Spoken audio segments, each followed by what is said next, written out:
Buenas tardes, compañeros. Nosotros vamos a exponer el tema de contusión cardíaca. Mi equipo está formado por Ana Cristina López Velázquez, Juan Daniel Osorio Barbosa y Ariana Espinosa Sosa. Vamos a comenzar con la definición de contusión cardíaca. Esta ya estuvo dada desde el siglo XVII y pues se define como un hematoma con infiltración de sangre en el miocardio. Ahora bien, hablemos que contusión es una lesión traumática que puede estar dada por un golpe o por un choque en el que se va a limitar el daño no rompiendo ni mucosas ni la continuidad de la piel. La gravedad de esta va a depender tanto de la intensidad del traumatismo, también de como del mecanismo. ¿Vale? Entonces, tenemos que el trauma es la causa principal de muertes en menores de 40 años. Aproximadamente hay 5 millones de muertes en el mundo por este tipo de traumas o bien por accidentes de tráfico. Dentro de estos. Entonces, el trauma torácico ocupa un 25% de este total y la contusión cardíaca el 20% de las muertes por accidente de tráfico. Ahora bien, va a existir un daño cardíaco dentro de estos accidentes del 8 al 76%. Esta es la incidencia que se da y no es, en realidad no es tan específica porque no existe como tal un gol estándar para diagnosticarla. Entonces, puede ser que en el diagnóstico no seamos tan específicos y por eso se den estas cifras. Es la causa más frecuente de muerte en los traumatizados en accidentes fatales por lesiones viscerales y México ocupa el cuarto lugar. Y bueno, como en muchos tipos de traumas, los hombres son quienes predominan. También en años recientes se han implementado distintos mecanismos de seguridad, como el uso de cinturón de seguridad, así como de bolsas de aire, en los que se creería que por eso disminuye la incidencia, pero en realidad se ha mantenido porque se han aumentado las lesiones por arma blanca o por arma de fuego, entonces sigue teniendo más o menos la misma incidencia.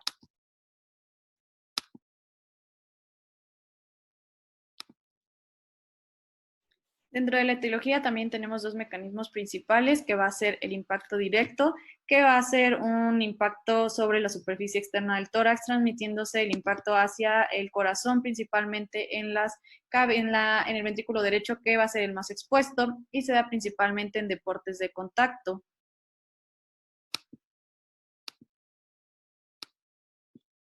También tenemos el de aceleración, desaceleración más compresión brusca, en el que se da principalmente en los accidentes de autos. En este se forma como un tipo emparedado en donde la columna vertebral forma la parte posterior, el corazón la parte media y la parte anterior está dada por el esternón. En cuanto a esta, se va a dar una compresión hacia el corazón por parte del esternón, así como de la columna vertebral. Y bueno, este es más común que el anterior. De ahí tenemos otras fuerzas que van a producir lesión cardíaca. Entre estas tenemos directas contra el tórax, bidireccionales, las fuerzas de explosión, que pueden provocar contusión cardíaca, así como el masaje cardíaco también, las compresiones torácicas que se dan en un manejo o bien en RCP, también pueden provocar contusión cardíaca. Y bueno, vamos a entrar con las clasificaciones. Esta, la que más se usa, es la de la Asociación Americana de Cirugía Torácica, en la que, en la de 1995, y existe otra de 1998, donde el grado 1 y 2 de la de 1995, que son los grados más frecuentes, corresponden al grado 5 y 6 de la de 1998. Entonces, esta clasificación nos ayuda para el pronóstico y también para un manejo adecuado de la contusión cardíaca.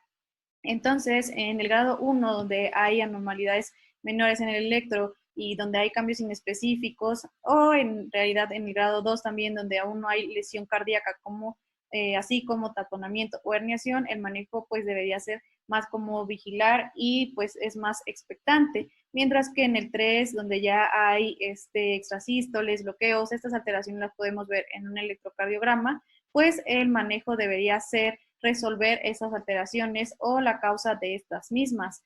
Entonces, bueno, también en el grado 4, donde ya hay una insuficiencia valvular, puede haber una ruptura septal, pues incluso el paciente podría someterse a algún tipo de cirugía para resolver este problema o en el caso de una insuficiencia valvular, pues hacer cambio y este tipo de cuestiones. Y bueno, en el grado 5, donde pues puede existir una oclusión de la arteria coronaria proximalmente, en este, pues, el manejo sería incluso mandarlo a cateterismo para detener el proceso de isquemia, lesión, necrosis, porque pues ya va para allá. Y bueno, también en el grado 6, de hecho, pues en este el pronóstico sería bastante malo, ya que se ha perdido más del 50% de tejido. Entonces, en este caso, pues el pronóstico pues ya sería bastante malo porque el corazón ya estaría destrozado en un gran porcentaje.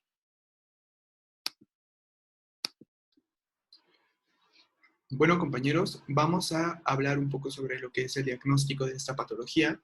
Tenemos que mencionar que esta patología comúnmente es pasada por alto debido a que en este tipo de pacientes existe daño en otros segmentos corporales o en otras cavidades, por ende no se le presta tanta atención a este tipo de afección. Pero si nosotros tenemos una adecuada anamnesis, de acuerdo a cómo sucedieron las cosas, nosotros podemos inferir que existe este daño. Dentro de esta anamnesis, nosotros podemos preguntar la velocidad a la que pudo haber sido el accidente, el tipo de escena en donde se presentó dicha tragedia y pues el mecanismo, cómo fue que pasó, exactamente qué condiciones tenía el paciente. Para manejar este paciente es muy importante asegurar la vía aérea. Mientras hacemos todo este diagnóstico debemos tener asegurada nuestra vía aérea. De la misma manera tenemos que dar un soporte ventilatorio y debemos estabilizar hemodinámicamente a nuestro paciente para que de esta manera nosotros tengamos una ventana en la que nosotros podamos estudiar a nuestro paciente mientras nuestro paciente no muestre deterioro.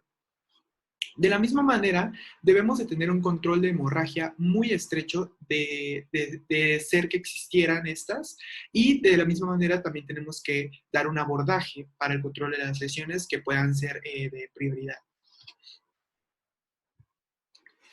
En cuanto a las herramientas de apoyo diagnóstico como tal, vamos a tener las siguientes. Tenemos el electrocardiograma. Más adelante les voy a explicar cada una de ellas y en qué nos ayuda específicamente, pero ahorita se las menciono únicamente. Tenemos al electrocardiograma, la tele de tórax, los biomarcadores, que son muy importantes, el FAST y la ecocardiografía. Vamos a ir desarrollando una por una para que puedan ustedes observar cómo es que estas herramientas diagnósticas nos ayudan al manejo de nuestro paciente. El electrocardiograma, pues debemos considerarlo como nuestro primer eslabón en el manejo de este tipo de pacientes. Se menciona que tiene una sensibilidad del 49% y una especificidad del 79%, es decir, es una muy buena herramienta diagnóstica. Y cuando nuestro paciente ingrese, debemos solicitarla de esa manera, un electrocardiograma con las 12 derivaciones, para poder tener muy bien mapeado lo que es el corazón. Debemos tener en cuenta que un electrocardiograma normal y una persona hemodinámicamente estables no requieren más estudios complementarios, puesto que desde ese momento estaríamos infiriendo que nuestro paciente no tiene alteraciones de este tipo. Lo más común que lleguemos a encontrar, se menciona que llega a ser la taquicardia sinusal en un 72% y una fibrilación auricular de entre el 1 al 6%. De ahí en fuera, como pueden observar en la tabla, existen otras diversas manifestaciones cardíacas, pero ya no son muy comunes, entre las que tenemos el bloqueo de rama derecha, extrasístoles, ondas de necrosis, ondas de lesión y bien hallazgos sugestivos de pericarditis. La radiografía de tórax, como lo mencioné, pues muy importante, es fundamental en cualquier tipo de trauma para poder descartar lesiones de muchos tipos.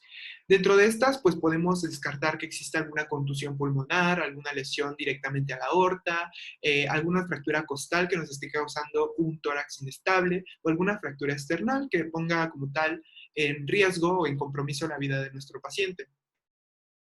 Las laceraciones y fracturas de escápula también pueden estar presentes y las podemos detectar por medio de esta herramienta diagnóstica y el ensanchamiento del mediastino que nos va a ser sugestivo de una ruptura aórtica. Entonces es por ello que es muy importante solicitar este estudio. Hablando de biomarcadores, vamos a tener que el electrocardiograma y la troponina I se consideran necesarios para nuestro diagnóstico como tal de la patología. En el electrocardiograma alterado con troponinas normales, a las 6 horas vamos a inferir que nuestro paciente pudo haber tenido una alteración por algún otro mecanismo que no haya sido directamente lesión cardíaca. Y de la misma manera podemos solicitar creatinina quinasa o creatinina total, Pero estas no son tan específicas porque se pueden elevar en momentos de trauma como tal, o sea, un trauma general, un trauma como estrés, por ejemplo. Entonces no son muy específicas de esta patología, sin embargo son muy útiles para orientarnos. Dentro de la ecocardiografía FAST, cuya sigla significa Focused Abdominal Sonogram for Trauma, vamos a tener que evaluar las 4 Ps. Estas 4 Ps se menciona que es la ecocardiografía pericárdica, la ecocardiografía periesplénica, la ecocardiografía pélvica y la ecocardiografía hepática. Todas estas nos van a poder brindar una información más detallada acerca de un trauma cerrado, tanto torácico como abdominal, pero pues en este caso el que nos interesa es el torácico.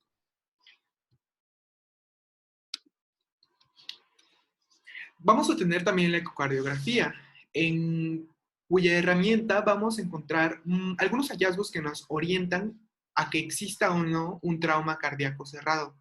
En esta tablita les puse cuáles son algunos de los principales de las principales formas o marcadores que vamos a encontrar en esta herramienta diagnóstica, como son el aumento de la distancia del traductor y la pared aórtica mayor a 3 milímetros. También vamos a poder encontrar la presencia de un doble contorno en la pared aórtica y esta la podemos confundir con un hematoma intramural, entonces debemos de tener muy clara este diagnóstico diferencial. De la misma manera tenemos presencias ultrasónicas entre la pared aórtica y la pared visceral. Vamos a tener 2 tipos de ecocardiografía, la ecocardiografía transtorácica y la ecocardiografía transesofágica.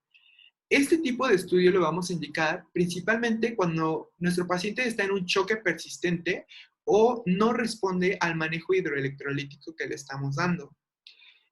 Y con esta herramienta vamos a podernos orientar a si existe o no alguna de las patologías que les puse del lado derecho, como son pues la presencia de trombos, aneurismas, cortocircuitos, lesiones regurgitantes o bien rupturas cardíacas como tal. La TAC se considera la primera herramienta en pacientes politraumatizados, debido a que nos da una visión muy exacta, muy buena de pacientes que necesitan una evaluación de forma muy rápida para poder salvarles la vida. Y también la aortografía, en donde podemos detectar lesiones traumáticas, principalmente a la arteria, ¿no? A la aorta, en donde podemos ver si existe lesiones propiamente de esta arteria. En cuanto al tratamiento, vamos a tener que es fundamental sospechar que nuestro paciente puede tener contusión cardíaca. Monitorizando hemodinámicamente al paciente y eléctricamente, vamos a tener una orientación muy clara de qué es lo que nuestro paciente está refiriendo y en qué es lo que nuestro paciente se está deteriorando. De la misma manera, con este monitoreo constante vamos a poder tener un amplio panorama de cuáles pueden ser las complicaciones más próximas que puede llegar a presentar nuestro paciente. Idealmente, esta supervisión de este manejo, esta vigilancia de nuestro paciente, tiene que ser por 24 horas, pero algunas guías mencionan que 6 horas es más que suficiente cuando las troponinas no se encuentran afectadas. El manejo inicial de este tipo de patologías es, pues, propiamente dicha, con medidas iniciales, como ya sabemos, nuestro ABC, en donde vamos a asegurar la vía aérea, la ventilación y el soporte circulatorio. Vamos a controlar que nuestro paciente no caiga en hipotensión y, de ser así, identificar qué es lo que está causando la hipotensión, puesto que esta puede ser causada por una hemorragia interna que no hemos detectado.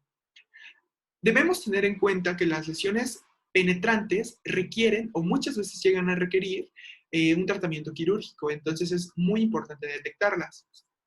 Siempre necesitamos realizar una interconsulta con cirugía cardiotorácica para un mejor manejo de nuestro paciente y debemos evitar anticoagulación y cardioversión.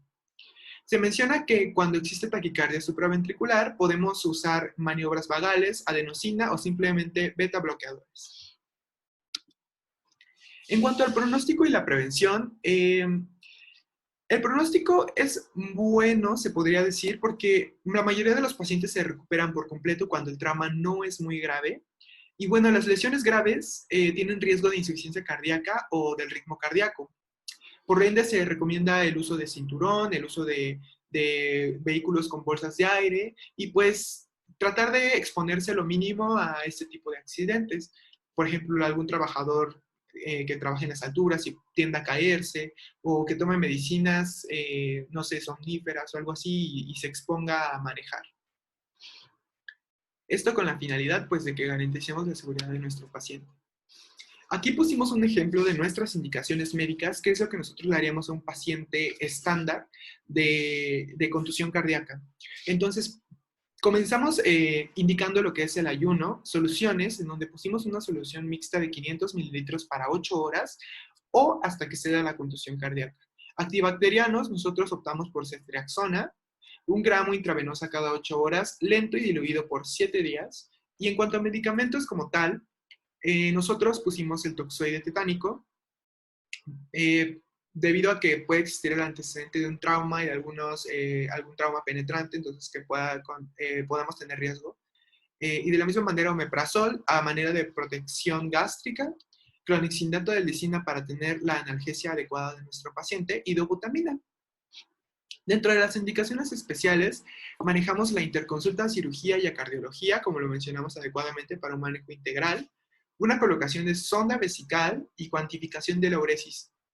Obviamente, de la misma manera tenemos que monitorizar continuamente a nuestro paciente, auscultando focos cardíacos muy continuamente. Se menciona que de preferencia cada 15 minutos. Y los signos vitales con menor intervalo posible. Los laboratorios que nos podrían ser muy útiles sería una química sanguínea, unas pruebas de coagulación, también de la misma manera el grupo sanguíneo, RH, una gasometría también para ver cómo está ventilando nuestro paciente, para ver si no tiene algún desequilibrio de ácido-base, un electrocardiograma, como ya lo mencionamos, es el eslabón, enzimas cardíacas en el tiempo determinado, una tele de tórax y pues indicarle rehabilitación y reposo y el reporte de cualquier eventualidad para el mejoramiento de nuestro paciente lo más pronto posible.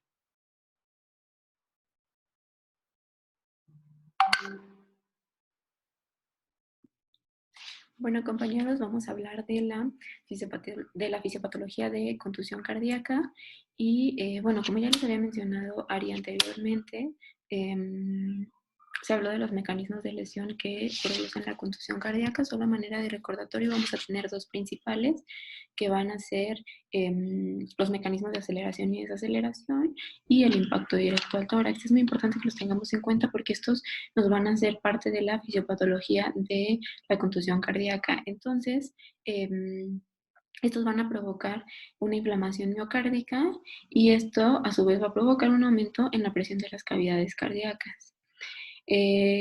Sumado a esto vamos a encontrar zonas de necrosis o hemorragias a nivel epicárdico, piramidal e incluso transmural.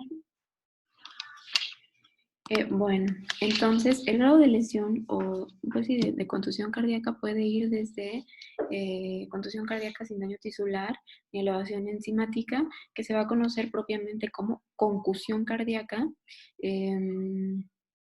Y esta, bueno, se caracteriza precisamente por eso, porque no va a tener alteraciones bioquímicas ni patológicas, solamente va a tener dismotilidad en las cavidades y entonces pues, se puede decir que solamente va a presentar daño funcional y puede ir de esta hasta la rotura cardíaca, que es ya propiamente la entidad más grave de la contusión cardíaca. Bien, como ya les decía, si esta entidad es suficiente, puede provocar daño celular, que va a tener repercusión eléctrica y enzimática, y sumado a esto se va a originar una extravasación sanguínea entre las fibras musculares del miocardio que va a terminar con la destrucción tisular o propiamente la rotura cardíaca. Esta extravasación es de suma importancia ya que como consecuencia principal nos va a presentar una entidad emergente que pues es el taponamiento cardíaco. Entonces hay que tenerla mucho en cuenta y posteriormente les hablaré un poco sobre esto. Ahora, en la superficie del epicardio se puede observar la aparición de petequias, equimosis o hematomas y de los principales hallazgos histológicos que vamos a encontrar va a ser la infiltración leucocitaria, edema, hemorragia intramiocárdica o destrucción de las fibras miocárdicas. En la mayoría de las ocasiones, esta contusión cardíaca puede terminar con la reabsorción del hematoma, pero muchas de las veces puede provocar o puede dejar como consecuencias caras, fibrosis o zonas de necrosis, e incluso en casos muy puntuales puede culminar con la rotura cardíaca, que como ya les decía, pues es la entidad más grave de esta patología. Entonces, por su forma de presentación, vamos a tener que, ya que presenta daño patológico, daño bioquímico y daño funcional, una de las principales entidades las principales entidades con las que se puede comparar van a ser con las del síndrome coronario agudo, principalmente con el infarto agudo al miocardio. Sin embargo, lo que nos va a hacer la diferencia principalmente va a ser el tejido adyacente a la lesión y las zonas de necrosis. En el caso propio de la contusión cardíaca, el territorio adyacente a esta o adyacente a la lesión va a ser normal y la necrosis tiende a ser anfractuosa, es decir, con una cicatrización irregular. Mientras que en el infarto vamos a tener una zona de transición isquémica entre la necrosis y el tejido sano y su necrosis tiende a ser de forma más regular con la presencia final de fibrosis generalizada. Ahora, la contusión cardíaca cuando se presenta puede generar o incluso exacerbar lesiones o alteraciones en el sistema de conducción que ya previamente existían y estas se van a ver manifestadas como taquicardias, arritmias, extrasístoles, bloqueos o incluso alteraciones en el segmento ST u onda T. Entonces, finalmente vamos a tener dos fenómenos que van a ser de suma importancia en la fisiopatología de la contusión cardíaca. Uno es la caída importante del gasto cardíaco, que puede darse hasta en un 40%, y esto van a haber diferentes causas que nos lo pueden originar. Una de ellas es la cercanía del ventrículo derecho con la pared torácica, que va a verse igual exacerbada en casos en los que haya daño pulmonar y exista una vasoconstricción pulmonar, entonces nos va a ayudar igual a la caída de este gasto cardíaco. Otra de las otra de las causas que nos pueden provocar esta caída del gasto cardíaco o que pueden ayudar más bien a esta caída del gasto cardíaco va a ser, como ya les decía, la destrucción tisular con extravasación sanguínea y que originan un taponamiento cardíaco. Entonces, uno de los principales signos del taponamiento cardíaco pues, es la caída del gasto cardíaco. Entonces, bueno, es muy importante tener en cuenta este fenómeno, ya que va a ser el principal fenómeno que nos va a presentar alteraciones en el estado hemodinámico del paciente y que, como ya sabemos, pues es una manifestación emergente. Entonces puede condicionar la vida de nuestro paciente si nosotros no lo detectamos de forma rápida. Y otro de los fenómenos muy importantes van a ser las lesiones valvulares, que van a ser propiciadas por los mecanismos lesivos que van a afectar a músculos papilares, cuerdas tendinosas y anillos. Paradójicamente, la válvula más afectada va a ser la válvula aórtica, ya que como les decía, y nos puede presentar datos de insuficiencia, ya que como les decía, en la mayoría de las ocasiones, el ventrículo más afectado por la cercanía con la pared torácica va a ser el ventrículo derecho, aunque eso no quita que muchas de las veces puede ser una lesión bicameral.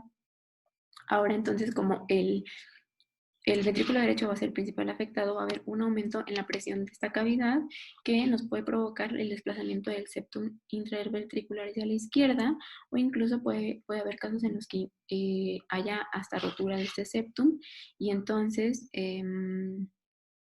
pues por este desplazamiento, la válvula aórtica es la que se va a ver principalmente afectada, incluso presentando datos de insuficiencia.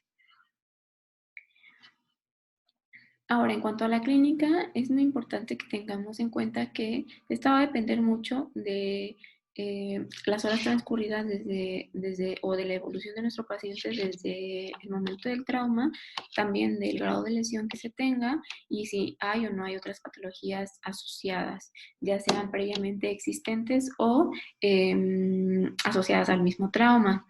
Entonces, en muchas de las ocasiones, como ya sabemos,